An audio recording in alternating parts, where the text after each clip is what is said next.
Saya seorang Kristen masuk Islam menikah dengan istri saya. Saya sudah masuk Islam.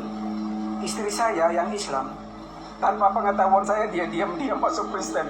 Ini aneh sekali, saya bilang. Jadi begini kawan, tahun 2006 itu saya menikah dengan istri saya bersyahadat dan saya masuk Islam. Jadi itu bukan karena saya perempuan sehingga saya masuk Islam, enggak. Pada saat itu memang saya suka mengikuti beberapa kiai dan ustadz yang ceramahnya bagus. Dan saya ada ketertarikan masuk Islam, lalu bertemu dengan pacar yang jadi istri saya, ya sekaligus masuk Islam lah. Itu semua itu karena memang di masa remaja saya pengetahuan tentang agama itu minim sekali. Itu mungkin salah satu penyebabnya ya. Haleluya, haleluya, haleluya. Shalom alaikum, salam Aki. Aku kabarkan Injil keselamatan. Bapak Ibu di Tuhan, ketemu lagi dengan saya Evangelis Avraham Effendi Usman. Bagaimanakah para Bapak Ibu semua? Tentu luar biasa. Yes, wow. Kita itu sangat istimewa. Nah saudaraku, para pencinta Yelhabagia dan para pengikut Kristus yang setia, saya ingin mengajak kita semuanya untuk menyaksikan sebuah kesaksian yang sangat dahsyat. Kesaksian yang sangat memberkati kita semuanya. Ada seorang bapak, dulunya bapak itu Kristen. Lalu bapak itu masuk Islam. Tetapi saudaraku, secara diam-diam, istri daripada bapak tersebut, secara diam-diam, tanpa beliau ketahui, masuk Kristen, percaya kepada Yesus Kristus. Nah, bagaimana kisahnya? Nah, Bapak Ibu, mari kita lihat kisah yang sangat menarik ini. Sambil nunggu bongkar muatan, saya ingin berbagi kesaksian pribadi saya. Jadi begini, saya seorang Kristen masuk Islam menikah dengan istri saya. Saya sudah masuk Islam. Istri saya yang Islam, tanpa pengetahuan saya dia diam-diam masuk Kristen. Ini aneh sekali, saya bilang. Jadi begini kawan, tahun 2006 itu saya menikah dengan istri saya bersyahadat dan saya masuk Islam. Jadi itu bukan karena saya perempuan sehingga saya masuk Islam, enggak. Pada saat itu memang saya suka mengikuti beberapa kiai dan ustadz yang ceramahnya bagus. Dan saya ada ketertarikan masuk Islam, lalu bertemu dengan pacar yang jadi istri saya, ya sekaligus masuk Islam lah. Itu semua itu karena memang di masa remaja saya pengetahuan tentang agama itu minim sekali. Itu mungkin salah satu penyebabnya ya. Jadi saya masuk Islam, nikah resmi ya di KUA. Lalu kenapa istri saya diam-diam masuk Kristen tanpa sepengetahuan saya? Karena dia punya perjumpaan pribadi. Di COVID-19 tahun 2019 itu istri saya terkena COVID-19 dan hampir saat itu meninggal ya. Jadi di masa kesesakannya dia merasa nyawa ini pasti akan pergi. Lalu itu dia bukan tidur, dia lihat ada sosok berjubah putih itu dengan cahaya kemuliaannya itu berjalan di atas air di dalam rumah, berjalan di atas air menghampiri istri saya, mengusap rambut kepalanya 3 kali. Anakku, engkau tidak akan meninggal. Berbicara dengan istri saya seperti itu. Istri saya merasakan ada satu kekuatan yang masuk di dalam dirinya dan sakit itu mulai perlahan pulih. Ini ceritanya panjang, cuman saya hanya ingin berbagi. Dan pada saat itu saya punya 2 anak. Anak saya yang nomor 1 itu kan ada di pondok pesantren, disekolahkan di pondok pesantren ya. Pada saat itu saya udah mau sekolah di pondok pesantren dulu, biar sekolah formal dulu. Tetapi orang-orang kampungnya ikut ngurusi rumah tangga saya itu. Mungkin mereka khawatir anak saya jadi Kristen mungkin. Jadi tetap saya berbesar hati, saya urus selama 1 tahun dia di pondok pesantren, saya urus. Tetapi walaupun saat ini istri saya sudah berpulang, barusan meninggal, tidak apa-apalah, yang penting jiwanya sudah diselamatkan. Jadi untuk kesaksian istri saya itu kan dia sudah cerita ke saya semua nanti. Jadi istri saya tidak ada, 2 anak saya kan sendiri di rumah di antara saudara-saudaranya istri saya. Dan saya kerja di luar kota. Kalau anak-anak saya diurus sama keluarga istri saya khawatirnya anak-anak saya menjadi orang Islam. Oleh karena itu anak saya ini saya harus pulangkan satu ke NTT untuk sekolah di sana sehingga dia tumbuh menjadi seorang Kristen yang baik. Amin. Bersama saudara-saudara saya di sana. Amin. Dan saya ingin saya menceritakan ini karena demi iman anak saya jangan sampai mereka menjadi Islam. Justru itu saya berbagi. Dan Bapak Ibu kasih Tuhan, para pencinta Yahweh dan para pengikut Kristus yang setia. Bagaimana tanggapan Bapak Ibu semuanya setelah kita sama-sama mendengarkan cuplikan video tadi? Silahkan tulis di kolom komentar dan mari kita pergunakan komentar kita dengan baik. Mari kita pergunakan komentar kita dengan bijak. Kita lihat tadi, kita dengar tadi bagaimana seorang bapak dengan penuh sukacita, dengan penuh semangat menceritakan istrinya percaya kepada Yesus. Bagaimana proses istrinya percaya kepada Yesus. Bagaimana proses istrinya secara diam-diam datang kepada Yesus. Menerima Yesus Kristus sebagai Tuhan dan Juru Selamat. Dan sekarang istrinya sudah bersama dengan Bapa di surga. Bapak itu tetap sukacita Bapak Ibu. Dikarenakan jiwa istrinya sudah selamat. Luar biasa Tuhan Yesus. Ini membuktikan Tuhan yang kita sembah itu Tuhan yang hidup. Karena Tuhan yang kita sembah itu bukan Tuhan dari satu golongan, bukan Tuhan dari satu negara, satu bangsa, tapi Tuhan pencipta langit dan bumi, laut dan segala isi yang ada di dalamnya. Dia Tuhan yang berpegang teguh pada kebenaran sampai selamanya. Dia Tuhan yang mencintai kebenaran dan dia Tuhan yang membenci kefasikan dan kemunafikan. Dia Tuhan yang telah mengeluarkan bangsa Israel dari tanah Mesir. Dia Tuhan yang sama yang telah menyelamatkan jiwa kita lewat pribadi Adonai Yeshua HaMasiah. Kita mengenal Bapa kita di surga lewat pribadi Yesus. Maka Yesus mengatakan, kalau engkau melihat aku, engkau melihat dia yang mengutus aku. Kalau engkau menerima aku, engkau menerima dia yang mengutus aku, Bapak Ibu. Hanya Tuhan Yesus yang berkata seperti itu. Maka ketika Tuhan Yesus melihat banyak sekali orang-orang di sekitar kita, banyak sekali orang-orang di dunia ini yang bebannya berat sekali Bapak Ibu, dia hampiri. Yang letih, yang lesu, dia hampiri. Maka dia datang bukan untuk orang benar. Dia datang bukan untuk orang soleh. Dia datang untuk orang yang berdosa Bapak Ibu. Bahkan tidak ada satupun manusia yang benar. Kecuali kemanusiaan Yesus. Hanya dialah satu-satunya pribadi yang benar. Yang lain tidak ada satupun manusia yang benar. Maka Alkitab mencatat tidak ada satupun manusia yang benar. Semua manusia berdosa dan telah kehilangan kemuliaan Tuhan. Jadi saudaraku, seandainya Yesus tidak hadir ke dunia ini, hidup kita saudaraku, kita sibuk memikul seperti hidup ahli Taurat Bapak Ibu. Capek sekali. Ini salah Bogono. Ini salah Bogono. Kalau begini tidak bisa. Kalau Bogono juga tidak bisa. Kita harus melakukan semuanya harus sempurna. Sedikit salah Bapak Ibu langsung berdosa. Sedikit salah langsung neraka. Kalau kita lihat Alkitab bagaimana kehidupan ahli Taurat, saudaraku. Mereka sibuk mengajar di rumah-rumah ibadat, sibuk menunjuk satu sama yang lain, sibuk menyalahkan satu sama yang lain. Padahal kalau kita cek juga, belum tentu dia hidupnya benar daripada orang yang dia tunjuk, saudaraku. Itu adalah hidup ahli Taurat. Tidak ada satupun manusia yang sanggup melakukan hukum Taurat. Itu saudaraku yang sangat berat sekali, yang selama ini manusia pikul. Kuknya itu berat. Maka kita butuh Yesus. Dunia ini butuh Yesus. Maka orang-orang yang belum percaya kepada Yesus Bapak Ibu, hidupnya itu penuh dengan kuk. Penuh dengan beban. Yang dia lakukan adalah hukum Taurat.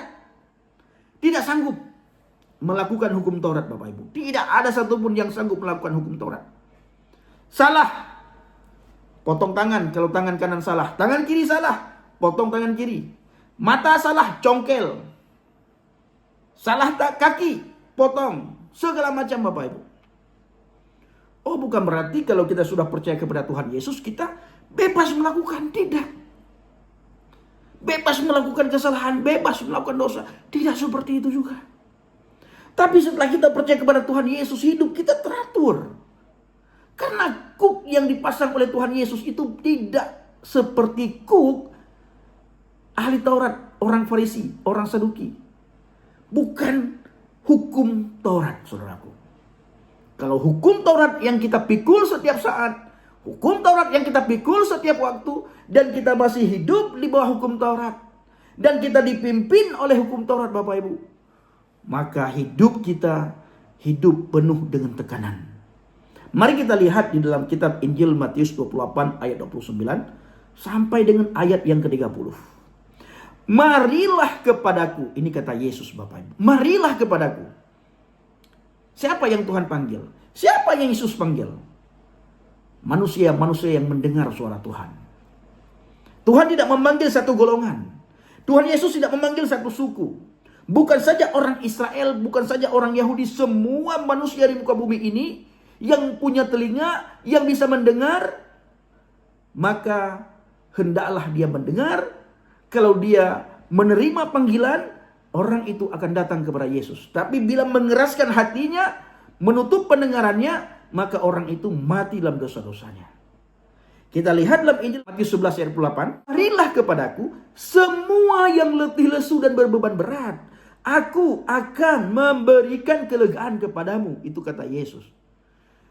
Semua yang letih lesu. Saya rasa tidak ada satupun manusia yang tidak letih lesu. Apalagi Bapak Ibu orang-orang yang tidak percaya kepada Tuhan Yesus. Itu sangat berat sekali bebannya Bapak Ibu. Karena hidup masih dikuasai oleh hukum Taurat. Sedikit terlambat berdosa. Sedikit terlambat Bapak Ibu berdosa. Harus tepat waktu.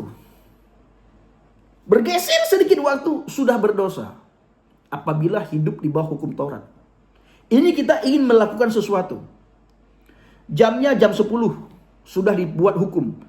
Kau harus begini jam 10. Lalu karena kesibukan manusia. Atau kesibukan orang. Atau seseorang itu sibuk. Dia tidak sempat melakukan apa yang sudah menjadi kewajibannya pada jam 10. Dia melakukan jam 10:30. Sudah berdosa Bapak Ibu. Maka hidup sehari-hari itu penuh dengan beban. Beban pikiran. Beban mental. Takut. Gelisah. Risau. Khawatir. Karena masih memikul kuk yang bukan kuk diberikan oleh Tuhan Yesus. Mari kita lihat. Aku akan memberikan kelegaan kepadamu. Itu kata Yesus. Jadi Tuhan Yesus memanggil semua golongan. Semua manusia. Ayat yang ke-29. Jangan lupa. Nah kebanyakan kita memakai ayat. Cukup membaca 28, 29, 30. Tidak kita baca. Mari kita baca 29. Pikullah kuk yang kupasang. Dan belajarlah kepadaku. Karena aku lemah lembut dan rendah hati. Dan jiwamu akan mendapat ketenangan. Jadi saudaraku. Ketika Yesus memanggil semua orang yang letih lesu dan berbeban berat, aku akan memberikan kelegaan kepadamu. Pikullah kuk yang kupasang. Itu kata Yesus. Karena selama ini kita membawa kuk ahli Taurat. Hidup di dalam hukum Taurat. Farisi, Saduki. Sedikit kita terlambat, sedikit salah, sudah berdosa. Tidak tepat waktu, sudah berdosa. Hidup penuh tekanan. Karena kita penuh dengan beban mental dan pikiran Bapak Ibu. Itu kata Yesus. Pikullah kuk yang kupasang. Itu kata Yesus. Lalu apalagi kata Yesus? Dan belajarlah kepadaku. Maka kita orang Kristen, murid-murid Kristus harus belajar kepada Yesus. Pandang hanya kepada dia Bapak Ibu. Kalau kita hanya belajar kepada pendeta. Mau pendeta manapun Bapak Ibu. Itu punya kekurangan saudaraku.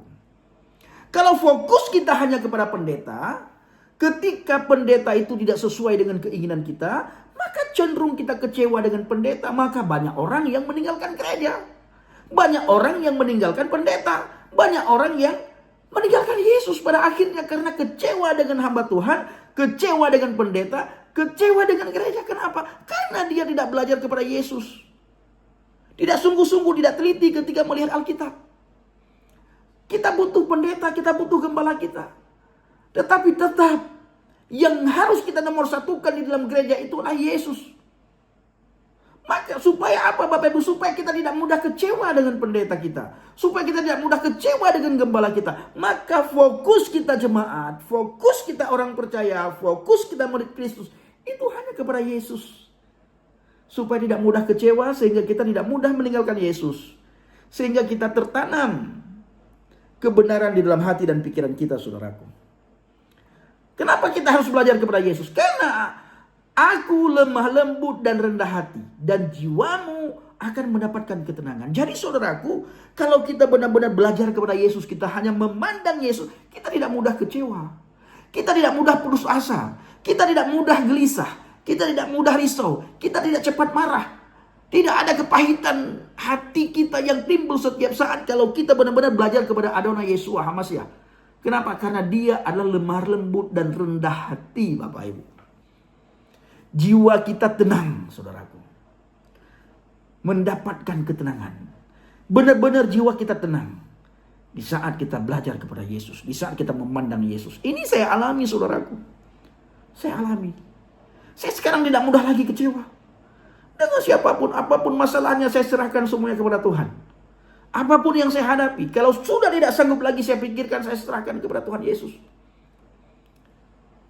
Saya baca Alkitab, saya berdoa, saya memuji Tuhan. Tenang jiwa saya. Saya berharap juga saudara seperti itu. Kita punya mentor, kita punya pendeta, kita punya gembala. Tapi tetap mentor kita, pendeta kita, gembala kita manusia. Yang sewaktu-waktu punya kesalahan. Yang sewaktu-waktu bisa mengecewakan kita. Itu pasti Bapak Ibu. Siapapun itu. Maka fokus kita, hal yang paling utama di dalam kita bergereja, kita hanya memandang Yesus. Nah, ini supaya kita tidak mudah kecewa dengan pendeta kita. Ketika pendeta kita tidak sesuai dengan harapan kita, kita tidak mudah kecewa. Gembala kita menyampaikan sesuatu tidak sesuai dengan harapan kita, keinginan kita, kita tidak mudah kecewa. Lihat ayat yang ke-30. Sebab kuk yang kupasang itu enak dan bebanku pun ringan. Ini dia saudaraku. Kuk yang dipasang oleh Tuhan Yesus itu enak. Dan bebanku pun ringan. Itu bila kita benar-benar tinggal di dalam firman. Jadi beban kita yang berat ini kita datang kepada Yesus. Dan ketika kita datang kepada Yesus, kita lepas semua beban Bapak Ibu. Jadi jangan lagi bawa-bawa beban itu. Jangan lagi kita pikul beban tersebut Bapak Ibu. Jadi suatu hari di Mentawai, Bapak Ibu, ketika pelayanan, Bang JDP yang khutbah. Nah di saat Bang JDP khutbah, dia memberikan perumpamaan. Ada seorang nenek, kata Bang JDP, membawa bekal. Lalu nenek tersebut naik angkot. Ketika nenek tersebut naik angkot, bekal yang dibawa oleh nenek itu, satu ransel, dia tetap pakai. Nenek tersebut sudah tua. Nenek itu tidak menaruh bekalnya di angkot. Sehingga oleh kernet yang baik hati, dia datangi nenek itu. Dia berkata, "Nenek mau kemana?" Lalu nenek itu menjawab tujuannya kemana. Lalu si kernet daripada angkot itu berkata, "Nenek, taruh beban tas ransel nenek itu di samping nenek atau di kaki nenek. Supaya nenek tidak capek. Nanti ketika nenek turun, nenek bisa ambil lagi." Karena ini diangkut, nenek taruh baik-baik di situ. Tidak akan hilang. Itu perumpamaan yang diberikan oleh Bang JDP. Kalau nenek sudah diangkut, nenek masih pakai ransel, sakit bahu nenek, sakit badan nenek. Sehingga nenek tidak angkut pun menahan sakit. Sehingga wajah nenek tidak ada sukacita. Itu luar biasa. Sahabat saya, saudara saya, Bang JDP memberikan perumpamaan. Waktu itu Bapak Ibu. Dan perumpamaan ini ternyata sudah banyak juga saya dengar dari pendeta-pendeta yang lain. Dan kita tentunya sering mendengarkan perumpamaan itu. Jadi saudaraku, Yesus memanggil kita. Mari kita datang kepada Yesus. Sungguh-sungguh kita kepada Yesus. Orang di luar Kristus Bapak Ibu hari-hari ini, mereka lapar dan haus akan kebenaran firman. Mari kita menjadi pelaku firman, sehingga ketika kita memberitakan firman kepada orang yang lapar dan haus akan kebenaran firman Tuhan, mereka dengan mudah bisa terima. Jadi firman yang kita baca harus kita tanamkan. Jangan hanya sebatas pengetahuan kita. Kalau firman yang kita baca kita tidak tanamkan, kita tidak hidupkan, hanya sebatas pengetahuan, kita mudah tersinggung, kita mudah marah, kita mudah emosi, kita mudah kecewa, cepat sakit hati, timbul iri hati, bla bla dan bla bla bla bla. Kenapa? Karena kita tidak tinggal di dalam kebenaran. Kita tidak tinggal di dalam firman. Kalau kita tinggal dalam firman, pasti hidup kita berubah dan pasti berbuah. Terima kasih. Shalom alaikum Bishop Muhammad Syah. Salam Aki. Aku kabarkan Injil keselamatan. Bapak Yahweh Bishop Adonai Yeshua HaMashiach. Warwah Kudus memberkati kita semua. Haleluya. Amin. Salam murtadin. Terima kasih. Bapak Ibu dukung dalam doa dan bawa dalam doa syafaat pelayanan saudara. Nah Bapak Ibu dukung dalam doa, bawa dalam doa syafaat saudara semuanya. Saya bersama saudara saya Bang JDP. Bulan depan, bukan tahun depan, bulan depan, awal bulan depan kami kembali ke Pulau Mentawai untuk menjangkau yang belum terjangkau, yang belum sempat kami jangkau, masih ada di beberapa dusun, serta memfollow up anak-anak Tuhan yang sudah kembali kepada Kristus. Bapak Ibu bawa dalam doa, dukung dalam doa, sehingga apa yang kita lakukan berbuah lebat dan berbuah manis.